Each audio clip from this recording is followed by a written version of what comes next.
राजा था। वह बड़ा समझदार और धुन का पक्का था। वह जो सोचता उसका हल ढूंढ कर ही चैन लेता। किसी भी काम में अपनी पराजय उसे बहुत अखरती थी। वह सोचता क्या उपाय किया जाए जिससे वह कभी न हारे। एक दिन उसके मन में 3 सवाल उठे। पहला सवाल था, किसी कार्य को करने का सही समय कौन सा है। दूसरा सवाल था, किसकी बात सुननी चाहिए और किसे टालना चाहिए। और सबसे बड़ा तीसरा सवाल था कि सबसे आवश्यक कार्य कौन सा है। अपने इन 3 सवालों का उत्तर पाने के लिए राजा ने अपने राज्य में घोषणा करवाई, जो भी इन 3 सवालों का उत्तर देगा उसे यथेष्ट पुरस्कार दिया जाएगा। पहले प्रश्न के उत्तर में कुछ लोग राजा के पास आने लगे। कार्य को शुरू करने से पहले सोच लेना चाहिए कि कार्य कितने दिन या महीने में पूरा होगा। फिर कार्य करने का समय और तरीका निश्चित करना चाहिए। फिर उसी के अनुसार कार्य करना चाहिए। ठीक समय पर कार्य पूरा करने का यह एक सही तरीका है। कुछ और लोगों का मानना था कि कार्य का समय निश्चित करना कठिन है, लेकिन बेकार के कार्यों में समय नष्ट ना करें। जो भी आसपास हो रहा हो उस काम में लग जाएं। कुछ लोगों ने बताया, राजा अकेले प्रत्येक कार्य शुरू करने का समय कैसे निश्चित कर सकता है। राजा के पास सलाहकार होना चाहिए। उनकी सहायता से राजा निश्चित कर सकता है कि कार्य कब और कैसे किया जाए। लेकिन कुछ और भी लोग थे।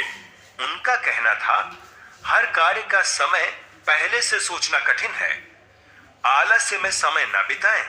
जो भी काम सामने हो उसे पूरा कर लें।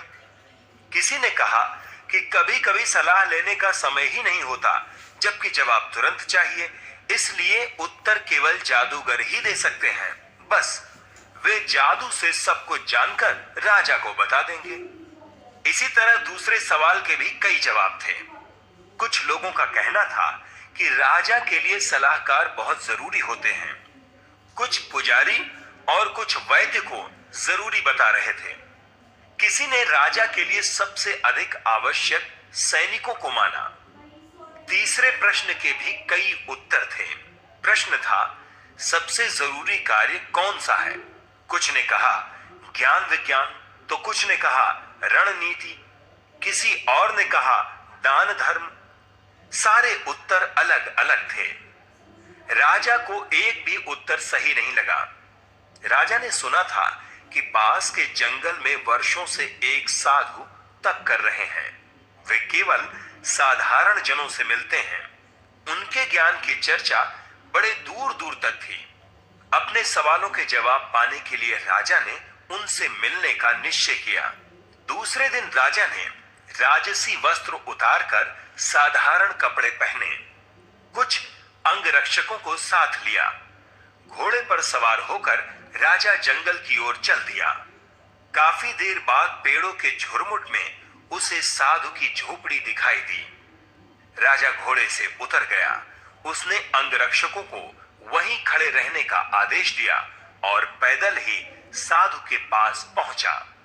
राजा ने देखा साधु बड़ी लगन से झोपड़ी के सामने की जमीन खोद रहे थे।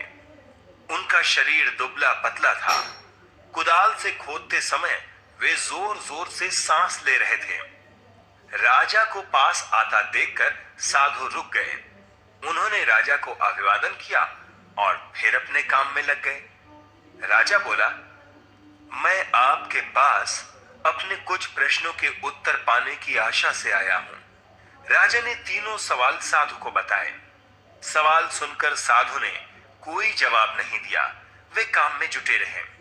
राजा कुछ देर चुपचाप खड़ा देखता रहा। साधु कुदाल चलाते, मिट्टी हटाते और हाफ उठते। ये देखकर राजा का मन पसीज उठा। वह बोला, आप कुदाल मुझे दीजिए, कुछ देर मैं खोद दूं। साधु ने चुपचाप कुदाल उसे थमा दी। खुद जमीन पर एक तरफ बैठ गए। 1 घंटा बीत गया। 2 घंटा बीता। राजा खोदता रहा। सूरज पेड़ों के पीछे छिपने लगा। तब कुदाल एक तरफ रखकर राजा साधु से बोला, मैं आपके पास 3 प्रश्न लेकर आया हूं। आपने मेरे प्रश्नों का उत्तर नहीं दिया। यदि आप मेरे एक भी प्रश्न का उत्तर नहीं जानते तो मुझे बताएं। आओ देखते हैं कौन आया है। राजा ने मुड़कर देखा। एक आदमी दौड़ता हुआ वहीं आ रहा था। वह दर्द से कराह रहा था। उसके पेट से खून बहकर उसके पैरों पर गिर रहा था। राजा के पास आकर वह कुछ बुदबुदाया, फिर बेहोश हो गया। राजा और साधु ने मिलकर उसे भूमि पर लेटाया। उसके कपड़े ढीले किए। उसके पेट में बहुत बड़ा घाव हो गया था। राजा ने उसके घाव को धोकर पट्टी बांधी। वह पट्टी खून से भीग गई। राजा ने फिर खून साफ किया और दूसरी पट्टी बांधी। 2-3 बार पट्टियां बदली, तब कहीं खून बहना बंद हुआ। उस आदमी की चेतना लौटी तो उसने पानी मांगा। राजा ने ताजा पानी लाकर उसे पिलाया। संध्या हो गई थी। हवा भी ठंडी हो चली थी। बाहर लेटा आदमी ठंड से कांप उठा। राजा और साधु ने मिलकर उसे झोपड़ी के भीतर सुलाया। वह आंखें बंद किए चुपचाप बिस्तर पर लेटा रहा। यह सब करते करते राजा बहुत थक गया था। देहरी पर बैठते ही वह गहरी नींद में सो गया। दूसरे दिन सुबह उसकी आंख खुली। पहले तो उसे समझ में नहीं आया कि वह कहां है। सामने लेटा हुआ बीमार आदमी कौन है, वह उसे एकटक देख रहा था। धीमी आवाज में उस आदमी ने राजा से कहा, मुझे माफ कर दीजिए। राजा तो पहले अचकचाया, फिर बोला, मैं तुम्हें नहीं जानता। तुम मुझसे माफी क्यों मांग रहे हो? आप मुझे नहीं जानते, मैं आपको जानता हूं। मैं आपका शत्रु हूं।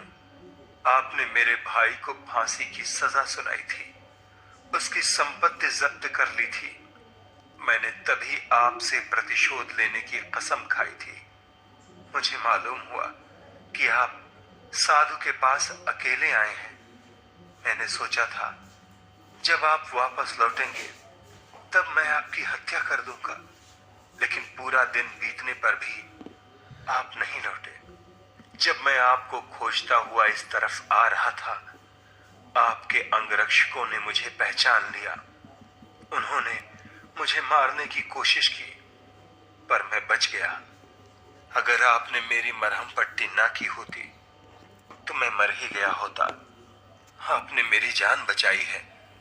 अगर मैं जीवित बचा और आपने चाहा तो जीवन भर आपकी सेवा करूंगा। मुझे क्षमा करें। सारी बात सुनकर राजा बहुत खुश हुआ। उसने सपने में भी नहीं सोचा था कि शत्रु इतनी आसानी से मित्र बन सकता है। राजा ने उसे क्षमा कर दिया। उसे विश्वास दिलाया कि लौटकर वह उसकी देखभाल का पूरा इंतजाम करेगा। राजा झोपड़ी से बाहर आया। साधु के पास जाकर बोला, मैं अंतिम बार आपसे अपने सवालों का हल मांग रहा हूं। साधु घुटने के बल बैठे उन क्यारियों में बीज बो रहे थे जिन्हें कल तैयार किया गया था। साधु ने सिर उठाकर कहा, राजन, तुम्हें तुम्हारे सवालों के जवाब मिल चुके हैं। राजा हैरान हुआ। उसने कहा, मैं समझा नहीं। साधु बोला, क्या तुम्हें मालूम नहीं? तुम समझ नहीं सके? अगर कल तुम्हारे मन में मेरे लिए दया न आई होती तो तुम चले गए होते। तुमने ये क्यारियां तैयार ना की होती तो राह में यह आदमी तुम पर हमला करता। मेरे पास न रुकने के लिए तुम पछताते। जब तुम क्यारियां तैयार कर रहे थे वही सबसे सही समय था। तब सबसे महत्व का आदमी मैं था। उस समय मेरा काम सबसे जरूरी काम था। जब वह आदमी दौड़कर हमारे पास आया और हमने उसकी मरहम पट्टी की, वही सबसे सही समय था। अगर तुम उसकी मरहम पट्टी ना करते तो उसकी मृत्यु हो जाती। इसलिए उस समय वही सबसे महत्व का आदमी था, सबसे जरूरी कार्य था। याद रखना, सबसे सही समय वही होता है जब हमारे पास किसी भी तरह की शक्ति होती है।